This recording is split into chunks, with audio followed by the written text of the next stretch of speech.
¿Qué tal? Bienvenidas y bienvenidos nuevamente a nuestro curso de Urbanismo Táctico en América Latina, Intervenciones para mejorar el hábitat.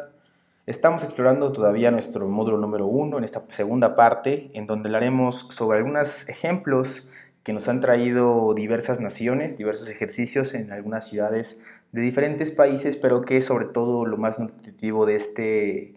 video es proporcionarles a ustedes una serie de pasos, primeros de metodologías sobre la interpretación de cada una de estas intervenciones y que guardan un patrón común, que son precisamente algunos de los primeros pasos, como les decíamos, hacia lograr una intervención de la manera más integral posible.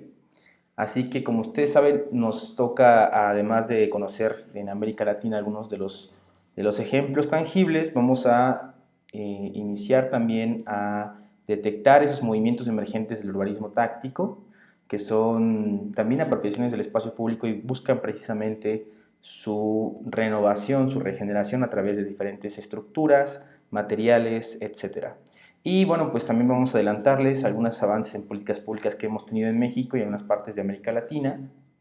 No obstante, para esto es necesario que empecemos a reconocer que durante algún tiempo las organizaciones civiles, los gobiernos, se han estado reuniendo y, por ejemplo, en el 2017 se llevó a cabo el segundo Foro Internacional de Intervenciones Urbanas en Lima, Perú, donde tuvieron a bien recibir una serie de propuestas innovadoras en cuanto a la intervención urbana, propiamente el urbanismo táctico fue tomando ventaja en cada una de estas diferentes interpretaciones a nivel global y bueno, pues en este caso en América Latina nosotros hemos conceptualizado algunas de ellas que queremos contarles acerca. Por ejemplo, los parques de bolsillo en Chile son una manera de renovar los espacios públicos y sobre todo esos remanentes urbanos que muchas veces son predios baldíos o zonas que no tienen una serie de factores y componentes de elementos propios de las calles que permiten mejorar la habitabilidad en dichos espacios. Los parques de bolsillo en Chile se componen por una serie de elementos que, para empezar, necesitan proveer al usuario, a las personas, de comodidad y confort. Esto con la utilidad de generar espacios que incluso reactiven la economía, como ustedes pueden ver en este ejemplo que tenemos a continuación. Tenemos una serie de elementos que, además de proveer sombra y ornato, como lo son los árboles y las sombrillas, pues también procuran la permanencia de las personas a través de sillas o mesas, un patrón que se ha repetido en diferentes intervenciones. Y bueno, también hay food trucks o camiones de comida que hacen todavía un reclamo más hacia la economía local y sabrotar esta economía a través de intervenciones así. Los parques de bolsillo de Chile han subido a diferentes regiones en América Latina, tenemos en República Dominicana, y bueno, valdría la pena también conocer más intervenciones de estas, dado que el propio patrón que buscan los parques de bolsillo es regenerar la vida pública a partir de estas condiciones, sobre todo de aprovechamiento de los espacios que no tienen una utilidad, pero que sin embargo de manera temporal, cumpliendo con este valor importante de la concepción del urbanismo táctico, vienen a reforzar entonces la apropiación de los mismos espacios por parte de las personas, además de impulsar la economía local, además, por ejemplo, de iniciar nuevos procesos de reconocimiento de las personas en cuanto a sus entornos inmediatos. Son acompañados también de muralismo y bueno, son intervenciones bastante integrales que vale la pena seguir observando y estudiando, dado que en las ciudades, por los patrones de crecimiento que ya habíamos anteriormente analizado, tenemos a bien ver zonas desoladas en las ciudades, zonas en donde, a pesar de que confluye mucha gente, son zonas que no tienen apropiación o no tienen valor, identidad, o que no promueven la culturalidad. Otro ejemplo bastante valioso es la recuperación de espacio que hace Panamá en este ejercicio que denominaron Panamá Camina. Ambos ejercicios, el anterior como los parques de bolsillo de Chile como el de Panamá, han sido apoyados desde el Banco Interamericano de Desarrollo, una agenda de cooperación internacional que va buscando las mejores prácticas a nivel mundial y va propiciando financiamiento para llegar a pues materializar este tipo de intervenciones como la que vemos aquí, en donde se toma la mayoría del espacio vial para generar una zona de ampliación del espacio público que pertenecía a esta pequeña plazoleta, en donde se amplía por medio de material como pintura, conos, entre otros elementos que ya veremos también bajo la propia temporalidad de cada ejercicio, y que también busca desahogar el tráfico a partir del ordenamiento mismo de cada una de las zonas de la ciudad. Y este es un ejemplo también que nos gusta mucho ir documentando, ir siguiendo para conocer sus propias mecánicas, ¿no? Es una respuesta, por supuesto, diferente al esquema de urbanización que se ha venido proliferando en las ciudades latinoamericanas. El ejemplo aquí lo tenemos en esta parte de la fotografía, en la parte superior, donde precisamente hay un puente vehicular que está propiciando todavía más la movilidad antes de la habitabilidad en las ciudades. Otro ejemplo bueno que tenemos son las ampliaciones de banquetas en Medellín, en donde a través de intervenciones artísticas, una dotación de mobiliario como macetas, macetones y bancas o zonas para estar, también promueven una diferente variedad, sobre todo en la utilización de los espacios públicos, haciendo énfasis en que estos espacios pues, pueden ser diferentes y pueden reclamarse de manera diferente por parte de la ciudadanía. Otro ejemplo que se nos hace sumamente valioso y hemos comentado es la recuperación del Paseo Bandera, en donde se peatonalizó prácticamente toda una calle a partir de la dotación de elementos como pintura, mobiliario de ornato y una serie de componentes que ayudaron a restringir el uso del automóvil con la finalidad de generar corredores peatonales, esto incentivando por supuesto los traslados a pie, liberando las zonas de la contaminación atmosférica que hacen las emisiones de efecto invernadero. Con esto por supuesto que tenemos una de las mejores oportunidades de combatir el cambio climático a partir de generar este tipo de estrategias. Pero sin embargo, para llegar a esto, por supuesto, hay estudios, hay diagnósticos previos que vale la pena también ir generando en cuanto a nuestra noción del urbanismo táctico. Otro, por ejemplo, son las intersecciones seguras en República Dominicana, donde a partir de un fenómeno arrasador sobre hechos de tránsito que le quita la vida a la mayoría de las personas que sufren accidentes en este país, pues también se puede reforzar todavía la cultura vial sobre este tipo de experiencias a través de, por ejemplo, en este caso, pintura y con una participación ciudadana sobresaliente. También para cuidar aún más los niveles de fatalidad que existen en las vías urbanas, en este corredor peatonal ejemplar que tenemos que se llama Calle Madero, se propició un cruce en diagonal en la Ciudad de México. Y bueno, aquí podemos encontrar también estos patrones nuevos que despiertan a través de diferentes trayectos que muchas veces los hacemos en diagonal.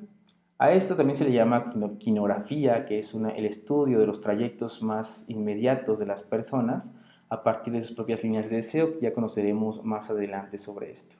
Otro ejemplo bastante valioso ya es la recuperación de barrios a través del urbanismo táctico, como sucedió en Brasil. Más adelante les hablaremos sobre esta intervención y les daremos un video para que puedan incluso conocer cómo se fue haciendo el proceso de intervención.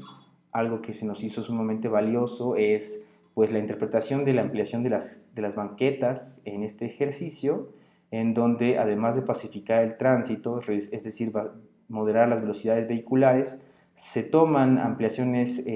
totales de las calles parecido al Paseo Bandera de Santiago de Chile. Sin embargo, en esta ocasión pues es propiamente un barrio diferente, no es un barrio común, central, sino un barrio todavía un poco más alejado, en donde podemos también visualizar que se dotan de elementos de ornato, como son las macetas, también se ponen una serie de señalamientos vehiculares, como el que está aquí que dice pare, entre otras buenas medidas para controlar el movimiento de los vehículos y pues también propiciar la seguridad vial mediante este tipo de ejercicios. Lo que comparten las intervenciones en América Latina, llámense parques de bolsillo, intersecciones seguras, recuperaciones de barrios, activaciones o recuperaciones de banqueta, es que tienen tres comunes denominadores. Estos son la temporalidad del suceso, de la intervención, el bajo costo, que evidentemente no se hace evidente el gasto público y no se compara con una obra ya construida y que conlleva, por ejemplo, la modificación geométrica, pero con construcción a partir de concreto u otro tipo de activación del sistema constructivo. Sin embargo, ya hemos visto algunos de los materiales que repiten en algunas de las intervenciones, entonces esto hace pues una de las grandes oportunidades que nos brinda el urbanismo táctico, que sean a bajo costo. Por otro lado, también es importante conocer que cada una de estas intervenciones ejemplares que tenemos en América Latina y que se siguen suscitando día con día, es que comprenden un ciclo del proyecto que hoy empezaremos a introducirnos en él para tener una mejor noción de cómo funciona el urbanismo táctico. Durante el ciclo del proyecto, algunas de las metodologías que hemos estudiado, así como algunos de los autores que manejan en algunos de los libros que hemos estado compartiéndoles, esta tendencia sobre lo primero que hay que hacer es explorar el lugar. Explorar el lugar se trata de conocer las condiciones sociales, culturales y la actividad diaria, es decir, todo aquello que está ocurriendo día con día en los asentamientos humanos, pero en específico en esos espacios que hemos empezado a analizar como susceptibles a una intervención que, de acuerdo a la vocación de cada espacio, nos ayude a identificar todas las posibilidades que podría tener de transformación. Pero aquí también es muy importante tener en cuenta que el involucramiento ciudadano inicia desde el primer punto, desde la propia observación. Muchos autores convergen en que es importante durante cualquier proceso de diseño de una vía urbana o de un espacio público comenzar a hacer sinergia con los habitantes mismos, con los usuarios cotidianos de estos espacios públicos. Para esto es importante, a través de la observación, tomar registro de qué personas estamos observando, qué tipo de personas, qué cualidades físicas tienen, qué trayectos realizan y, por supuesto, qué identidad tienen acerca o qué relación tienen acerca del espacio público en el que estemos pensando intervenir. Esto se puede generar también a través del denominado mapeo de actores. El mapeo de actores no es otra cosa más que identificar desde un inicio, desde el primer contacto con el espacio público a intervenir, qué personas tenemos como aliadas y qué personas tenemos como no aliadas durante este primer paso, que es la observación. Identificando a nuestros aliados y nuestros posibles no aliados, vamos a poder determinar las estrategias de comunicación inmediata y asertiva que nos van a ayudar a generar una conciencia, digamos, global, a nivel, por supuesto, local, de lo que se está buscando hacer con la intervención de urbanismo táctico. Para esto también es sumamente importante que dotemos de nuestro siguiente paso, el denominado diagnóstico, pues de información clave y básica que nos va a ayudar a construir una mejor intervención y sobre todo a enlistar el número de fenómenos posibles y susceptibles a ocurrir o que están ocurriendo en estos espacios públicos. Así que el diagnosticar un espacio público no es otra cosa más que analizar la situación actual, crear o consultar información estadística sobre este uso de espacio. En muchas ocasiones nos encontramos con espacios que han tenido ciertos estudios, pero han sido ya con algún tiempo anterior, años atrás. Vale la pena actualizar este tipo de información que puede ser cualitativa y cuantitativa y que conoceremos a continuación algunos ejemplos de cómo podemos generar nuestra propia información a partir de no encontrar entonces en este tipo de espacios, digamos,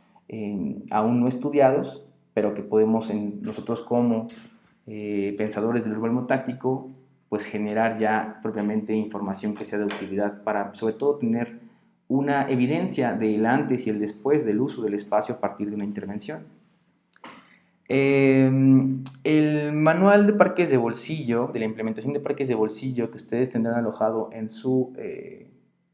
biblioteca, sintetiza que lo primero que hay que determinar pues a intervenir pues debe basarse en, por ejemplo, si son calles o intersecciones como las que habíamos hablado anteriormente en algunos países, pues buscar sobre todo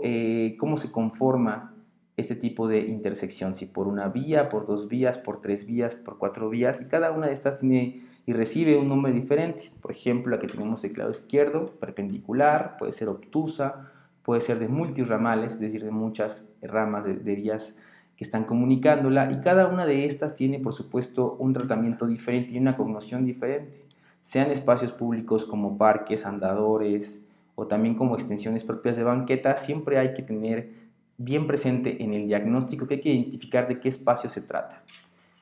Una vez identificando de qué espacio se trata, pues también incluso podemos encontrarnos sobre remanentes urbanos, por ejemplo, como habíamos citado anteriormente, que es lo que busca y hace ejercer el parque de bolsillo propiamente, o también pueden ser incluso camellones dentro de las vías urbanas o de las intersecciones que nos pueden ayudar a generar o alojar algunas de nuestras intervenciones. Es también sumamente vital que sepamos que hay procedimientos para generar diagnóstico, además de la observación, sino también de la identificación del propio espacio, como habíamos dicho, y después de la identificación de los patrones de uso de cada usuario que está generando actividad dentro de este espacio público. Como ejemplo tenemos aquí un espacio público llamándose una vialidad propiamente. Identificar los patrones de movimiento de los peatones, de los usuarios del transporte público, privado, ciclistas, nos va a ayudar a definir todavía mejor trayectorias vehiculares, a generar adecuaciones geométricas y remanentes viales que iremos aprendiendo a hacer durante este curso y que también podremos visualizar que en ocasiones encontraremos remanentes urbanos susceptibles a ser intervenidos a través de la propia consolidación del sistema urbano y el sistema de construcción. Por ejemplo, este tipo de remanente que se denomina oreja o aguja, la isleta que está uniendo entre dos camellones o una glorieta o península a partir de las intersecciones viales. También pueden estar alojadas las intervenciones de urbanismo táctico dentro de dos edificios, como decíamos, en espacios abiertos, semiabiertos, espacios que están rodeados o bordeados por algún tipo de predio, totalmente abiertos en donde quedan como aislados del resto de las construcciones, o también situados entre tres paramentos, es decir, entre tres construcciones, y que estos espacios pues también son susceptibles para poder intervenirlos. Es muy importante que reforcemos durante nuestro entendimiento del urbanismo táctico de qué se trata entender las líneas de deseo. Las líneas de deseo son, entre diferentes formas de describirlas, las trayectorias de diferentes modos de transporte. Esas trayectorias las podemos evidenciar incluso hasta en los lugares que no están construidos. Nos referimos específicamente a parques o lugares en donde haya área verde que permite identificar cómo la propia construcción de un espacio en ocasiones no responde hacia la propia voluntad o necesidad de movimiento de las personas, ya sea a pie, en bicicleta, también por supuesto en algún otro tipo de vehículo. Esto también lo podemos evidenciar rastreando estas marcas que se hacen, sendas que se abren a partir de la experiencia de los usuarios a la hora de generar sus trayectos y de, pues por supuesto, contemplar su necesidad de traslado y resolverla ocupando los lugares más inmediatos y las distancias más inmediatas. Así que el estudio de las líneas de deseo ha sido algo que se ha desvalorado en la ingeniería de tránsito, en la ingeniería civil, y bueno, hemos desaprovechado toda esta lectura que nos puede dar la propia constitución de las ciudades para generar todavía trayectos más cortos, más seguros. Así que cuando propiamente se trata de una vialidad, una intersección o un espacio público, es importante que conozcamos cómo se hacen estos tipos de evaluaciones de las líneas de deseo. Las imágenes que vienen a continuación corresponden a Copenhagen Eyes, una agencia de la que les habíamos alguna vez hablado, que es especialista en generar análisis de líneas de deseo y con esto traducirlos en diseños urbanos, en diseños viales que ayuden a proporcionar una mejor seguridad vial, a regular las velocidades, pero para llegar a este tipo de complejidad es muy necesario conocer también otro tipo de elementos que nos van a ayudar a generar y entender, más allá de las líneas de deseo, la necesidad de cambiar los diferentes patrones de espacio público que tenemos. Las matemáticas urbanas básicas que vemos a continuación en pantalla son ejemplos que hemos visualizado a través de el conteo de usuarios de vehículos automotores y la cantidad de espacio que están ocupando. Hay una serie de infografías sobre cuántas personas ocupan cierto espacio de acuerdo al modo de transporte en el que se van dirigiendo, sea un vehículo privado o la suma de estos, o un vehículo público, un transporte público, por ejemplo, 14 personas alojadas en todo este espacio se resumen a 10 en un solo vehículo de este tipo. Y así el entender mediante nuestros propios diagnósticos cómo se están derivando estas nuevas tendencias de uso del espacio público, podemos también visualizar qué tan hostil o qué tan difícil se vuelve, sobre todo para las personas con prioridad en el diseño de las vías, de los espacios públicos, como los peatones y los ciclistas. La arrogancia del espacio público es otro tipo de ejemplos que nos ayudan a visualizar cuánta infraestructura en porcentaje corresponde a lo que estamos evaluando, determinando para nuestra propia metodología de análisis y de procuración de un diagnóstico. En pantalla vemos una vialidad a la que sometimos en ambos lugares, ambos criterios de matemáticas básicas urbanas y también la arrogancia del espacio público. De rojo lo que se hace es propiciar todo el espacio entendido para los vehículos automotores, y en azul se hace este análisis de cuál es la infraestructura que está disponible para, por ejemplo, andar a pie. Por supuesto, este ejercicio no tiene, por ejemplo, los lugares especificados para personas que usan la bicicleta como modo de transporte, porque en el estado actual precisamente no hay ningún tipo de infraestructura que esté apoyando y solventando este tipo de usuarios.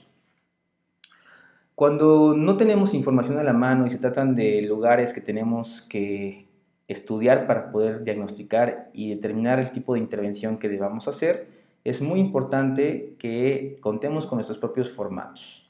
Los formatos que les presentamos a continuación los pueden encontrar en nuestro manual de calles, en el diseño vial para ciudades mexicanas, es el nombre completo,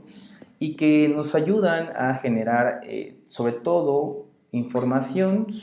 específica sobre qué tipo de análisis vamos a realizar. Como ejemplo pusimos el de las intersecciones, que es un ejemplo recurrente de ocupación de espacio público a través de intervenciones urbanas de urbanismo táctico propiamente, y aquí vemos en pantalla entonces un formato donde podemos alojar la intersección que vemos más en el lado derecho más grande, y a través de esto podemos generar nuestras propias observaciones, lo que vamos detallando a través de esta observación y sobre todo identificando las diferentes incluso fases semafóricas, también los movimientos vehiculares, los movimientos peatonales, ciclistas, etc. También en el levantamiento de la estructura vial es muy importante que vayamos tomando las medidas en las que, ya sea un parque, un espacio público, un remanente urbano, las medidas con las que contamos en cuanto al espacio,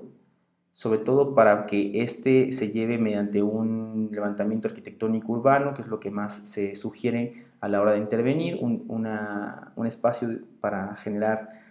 diferentes tipos de dinámicas, pues es tener muy preciso o de la manera más detallada la zona de intervenir a través de un levantamiento de medidas de la estructura vial, de la infraestructura vial, perdón. Incluso se sugiere que también se levanten postes de luz y todas estas redes de infraestructura que están permeando en el uso de ese espacio público, sea en una intersección o sea un remanente urbano u otro tipo de lugar. Y de manera muy importante es también contar con un diagnóstico que nos determine cuántas personas están usando el espacio y de qué manera.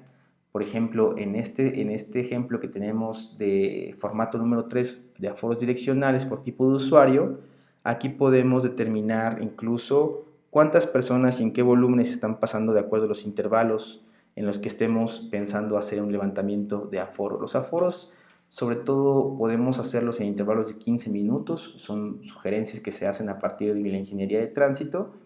con tal de tener una lectura, sobre todo en los horarios más pronunciados de actividad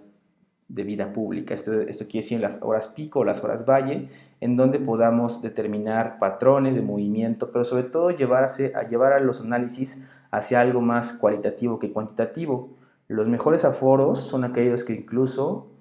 Pueden separar, ¿no? De acuerdo al tipo de usuarios, si son mujeres, hombres, si son niños, personas con discapacidad o adultos mayores. Esto sobre todo porque nos ayuda a privilegiar que el espacio que estemos entendiendo a través de este diagnóstico, pues provea de estos usuarios que son la muestra representativa alguna actividad, algún tipo de ejercicio o algún tipo de reconocimiento entre lo que se proponga solucionar. En ocasiones tenemos que las calles o los espacios públicos no cuentan con rampas de accesibilidad, no cuentan con guías podotáctiles para las personas que tienen algún tipo de discapacidad visual. El mobiliario es sumamente distante a lo que puede ocupar un niño. Entonces, este tipo de diagnósticos, cuando son más cualitativos que cuantitativos, nos ayudan sobre todo a obtener herramientas que nos van a ayudar a generar un anteproyecto para poder dar paso a nuestra intervención. Y así también en cuanto a otros modos de transporte. Como saben, el ciclismo urbano es una tendencia en todo el mundo, a nivel global, que está buscando mejorar los hábitos de movilidad en diferentes formas en las ciudades. Así que también en cuanto a los movimientos de usuarios ciclistas, hay variaciones, por supuesto. Tenemos usuarios que utilizan la bicicleta como un modo de transporte hacia el trabajo, hacia la escuela, o bien también portan bicicletas porque su economía depende de ello. Es decir, todos aquellos oficios que vemos en bicicleta, como los panaderos, los carteros, entre otras de estas modalidades de trabajo que están utilizando la bicicleta como una herramienta. Bueno, pues todos esos patrones que podamos identificar a través de aforos son sumamente importantes para poder proveer de mayor seguridad la disposición final que determinemos a partir de nuestros propios diseños. Y por supuesto también el papel del vehículo automotor, sea transporte público, sea transporte de carga o sea transporte privado, y cuál es su comportamiento en estas intersecciones o cuál es su comportamiento próximo a un parque o un remanente urbano en el que estemos pensando intervenir. Así que para resumidas cuentas en el diagnóstico obtendríamos cuatro puntos que sugerimos nosotros desde el Laboratorio de Espacio Público en México tener como base para propiciar un anteproyecto. El primero es un levantamiento fotográfico, o mejor aún en video, de cómo está la vida pública en el espacio actualmente. Esto, por supuesto, vigilando tanto las horas diurnas como las nocturnas. El número dos está el levantamiento arquitectónico urbano, que propiamente es tener las medidas, los cortes, la vista en planta, sobre todo en dibujo técnico, que ayude, por supuesto, a tener una apreciación todavía más real en 2D, en planos, digamos, para poder sobre esta proyectar alguna de las ideas que vayan surgiendo de acuerdo a las propias necesidades del lugar. Y tercer punto, pues un mapeo de actores estratégicos, como enfatizábamos durante la observación. Esto es muy importante, dado que tendríamos personas aliadas y no aliadas cuando muchas veces estamos haciendo el levantamiento fotográfico o el levantamiento arquitectónico. Hay incluso actores que se acercan hacia los propios miembros de los equipos a preguntar qué se está haciendo, ¿no? ¿Cuál es la finalidad de estar tomando fotos, de estar haciendo medidas? Porque es una práctica que sale de la habitualidad de las personas. Así que durante este tipo de encuentros sugerimos también estar actualizando nuestro mapeo de actores estratégicos, que posteriormente ya conoceremos cómo podemos generar metodologías de comunicación para dar a conocer nuestras propias intervenciones. Y finalmente, un listado de problemáticas que emanen desde el diagnóstico. Una vez teniendo levantamientos fotográficos, levantamientos arquitectónicos, pues podemos conjugar un listado de problemáticas si tienen que ver con la accesibilidad, si tienen que ver con la visibilidad, si tienen que ver con la seguridad pública, con la seguridad vial, si está asociado a las altas velocidades, a los asaltos, si está asociado a la desolación, a la poca utilización. Entonces, esto nos va a dar una serie de problemáticas que pues, van a ser prácticamente nuestra lista de necesidades que buscaremos atender mediante ya un anteproyecto como tal. En el anteproyecto se viene a generar alternativas de solución para toda esta serie de listado de problemáticas que encontremos. Se viene a generar también diseño geométrico, una reconfiguración espacial a través de diseño urbano, El planteamiento de la durabilidad de la propia intervención. Recordemos que una de las más importantes características del urbanismo táctico es que su temporalidad es variable. Esto por supuesto lo va a definir no nada más la capacidad de gestión que tengamos a partir de los interesados e involucrados en el proyecto, sino además de los recursos tanto humanos como los recursos materiales. Es así que en el anteproyecto, cuando ya tenemos identificadas los patrones de uso, las líneas de deseo y cruces peatonales dentro de ya sea un espacio público o como un parque, como un andador, un remanente o también una intersección vial, pues ya también podemos empezar a conjugar y a definir estas diferentes metodologías de aprovechar el espacio público para generar mayor seguridad vial en este caso o mayor oportunidad de dinamizar la vida pública de un espacio. Entonces, a partir también de conocer los radios cuando se trata de intersecciones, si conocemos los radios de giro en cada una de estas intersecciones, también ayuda a visualizar el espacio que podríamos ir empezando a tomar, sobre todo para alojar mayores condiciones de conectividad entre las zonas peatonales, bajar o reducir las velocidades, propiciar ampliaciones de banquetas, y esto es efectivamente algo que nos va a empezar a requerir insumos. Así que, por ejemplo, si estamos pensando en hacer intervenciones que requieran modificar la geometría vial, que son unas intervenciones más complejas, pero también más productivas, vamos a requerir entonces pintura que ayude a generar este tipo de ampliaciones, elementos que segreguen como conos. En estos momentos, por ejemplo, en estos ejercicios sirven como volardos que delimitarían las propias estructuras que estemos generando o ganando a partir de una concepción diferente del diseño. Así como también es muy importante que en nuestro anteproyecto sepamos que cada intervención, de acuerdo al espacio público que estemos estudiando, analizando, pues va a tener una vocación diferente, llámese plazas o la generación de ciclovías, o acompañar ejes ferroviarios, o mejorar las condiciones de los parques o jardines, en estaciones de transporte público, propiamente en banquetas, en paseos y andadores, o dentro de la malla del sistema vial, etcétera. Así como también es muy importante que sepamos que lo que estamos produciendo es espacio público con este tipo de metodologías. Entonces, en nuestro anteproyecto hay que tomar siempre en cuenta que este espacio público tiene una función ambiental, como social y como urbana. Dependiendo del tipo de espacio público del que se trate, hay que tener muy en cuenta que todos los factores ambientales del cual podamos hacernos mano para dotarlo, así como factores ambientales, va a repercutir en la calidad de vida. Y esto, por ejemplo, tenemos que tener muy visualizado a la hora de proponer un anteproyecto y sobre todo los materiales con los que se va a conjugar. Por eso hemos visto, como introducíamos en este video, que los materiales se van repitiendo, ¿no? Pintura, señalamiento horizontal,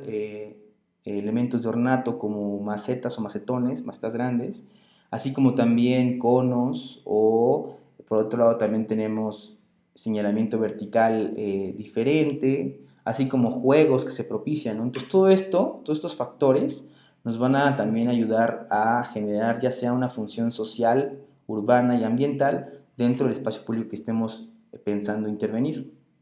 Así que del anteproyecto podemos resumir tres cosas indispensables. Necesitamos un listado de alternativas de solución a partir de lo que hemos estudiado en el diagnóstico y las necesidades que nos arrojaron. Necesitamos tener un planteamiento de la durabilidad de la intervención, que esto va a ser reflejado en cuántos recursos humanos y materiales tenemos. La verdad es que es muy difícil poderles darles con precisión la cantidad de materiales y la cantidad de recursos humanos que se requieren por tipo de espacio, dado que cada uno de ellos es diferente y la voluntad y la participación ciudadana es sumamente variable en cada condición, no nada más de un espacio público, sino de una ciudad y de regiones de América Latina. Por tanto, tenemos que en este ejemplo que hicimos en Veracruz, en Jalapa, una ciudad mexicana, ocupamos únicamente para una intersección perpendicular 4 cubetas de diferentes colores, azules y verdes, 30 conos con los que delimitamos el nuevo espacio ganado, 15 brochas y 15 rodillos. Únicamente bajo este tipo de intervenciones que duraron 2 días, pues pudimos realizar ya propiamente la modificación geométrica. Para esto obtuvimos, por supuesto, anteriormente durante nuestro diagnóstico una observación del comportamiento de la vía. Tuvimos que incluso conocer que algunos de los espacios habría que tomarlos con anterioridad a la intervención, empezarla de manera muy temprana, a tempranas horas del día, con la finalidad de que los estacionamientos no nos ganaran estas partes que pudimos ampliar finalmente como zonas recuperadas. Otro punto importante es que dependiendo también la disposición de seguridad pública por parte de los municipios, te pueden permitir alojar o prescindir de algunos elementos de seguridad. Nosotros a partir de esta intervención aprendimos, por ejemplo, que es sumamente importante que alojemos a nuestros propios colaboradores de la intervención con chalecos propiamente antirreflejantes, sobre todo para el trabajo en las vías urbanas, algo que les recomendamos también a todos ustedes. Y bueno, otro punto importante también es la gestión y la logística, que es a resumidas cuentas planear con detalle las actividades, dado que las intervenciones en algunas ocasiones van acompañadas de activaciones del espacio público, así como también tramitar los permisos en las autoridades responsables. En nuestra carpeta matriz ustedes van a encontrar una carpeta que dice trámites o oficios, en donde encontrarán un ejemplo de cómo hemos realizado este tipo de peticiones a las administraciones locales, informándoles sobre lo que se va a hacer, la intención del ejercicio y quiénes están propiciándolo y qué finalidad tiene. Esto, sobre todo, pues, dado que en diferentes regiones de América Latina los permisos varían, ¿no? Por ejemplo, hay lugares en donde está prohibido poner un tipo de elemento en la vía pública si no tienes un permiso, hay lugares en donde no o ni siquiera está regulado. Todo esto lo único que podemos sugerirles es que consultemos las normativas locales del sitio en el que estemos pensando intervenir, con tal de tomar en cuenta que durante la gestión y logística, antes de llegar a la intervención, es necesario tramitar todos los permisos pertinentes. Y cuando hablamos de dinamizar el espacio público,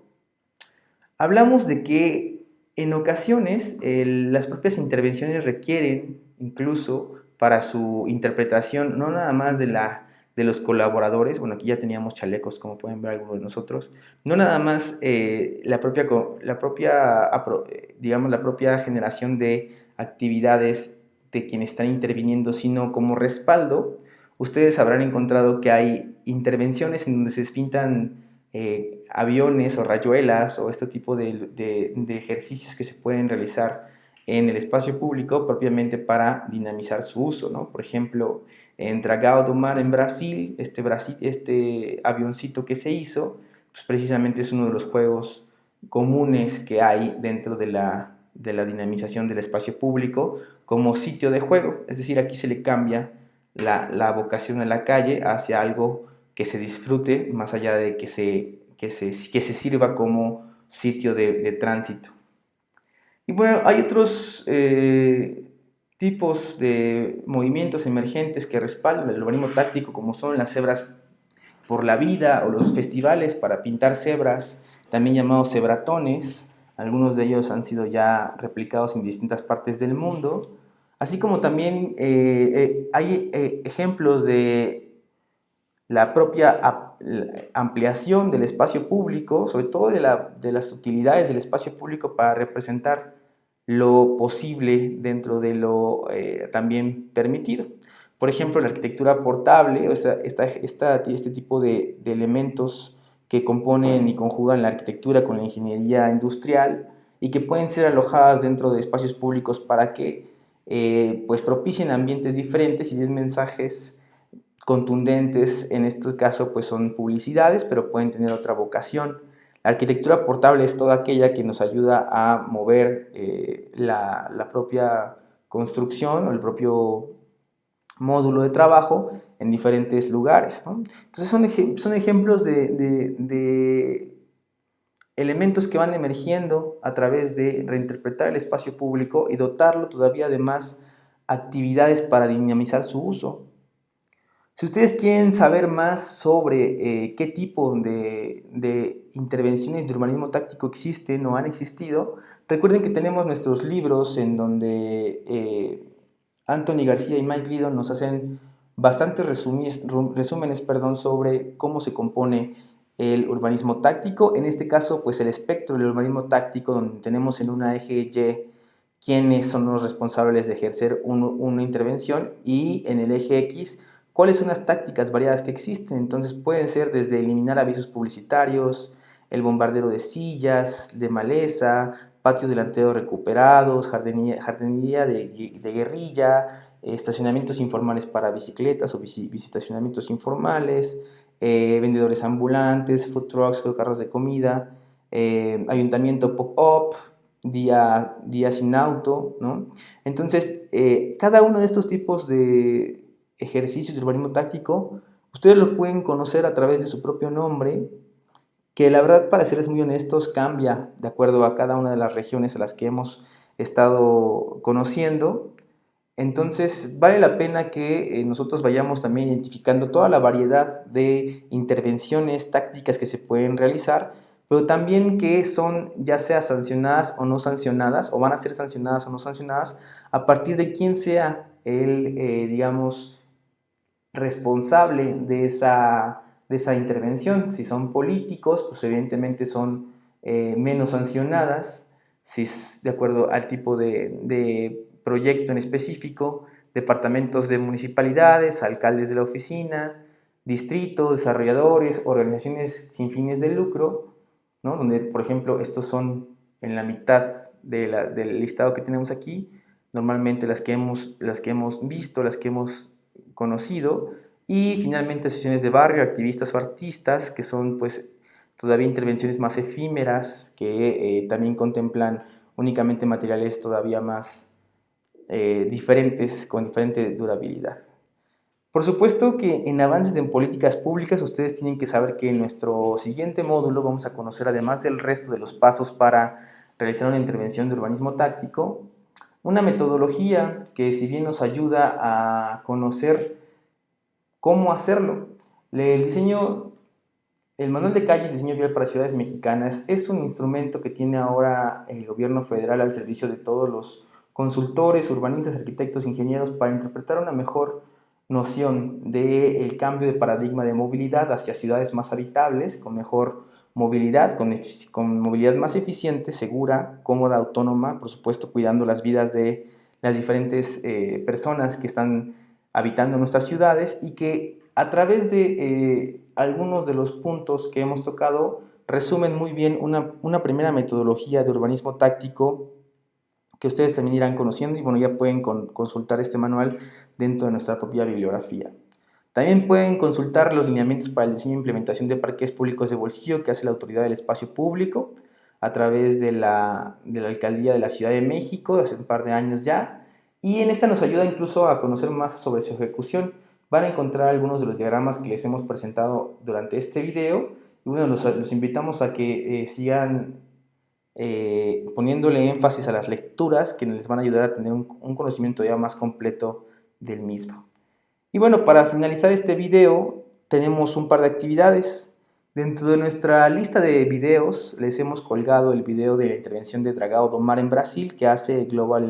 la Global Design Initiative, un movimiento global sobre el cambio de paradigma del diseño de calles y por medio de urbanismo táctico.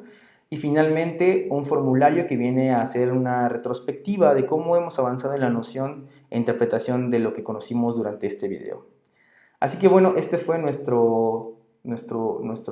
video del curso. No se pierdan la próxima parte. Estaremos muy contentos de seguir con ustedes durante los siguientes videos. No se olviden de mandarnos todas sus inquietudes y dudas o comentarios durante nuestro grupo de WhatsApp. Estaremos constantemente a sus órdenes. Muchísimas gracias y nos vemos en el siguiente video.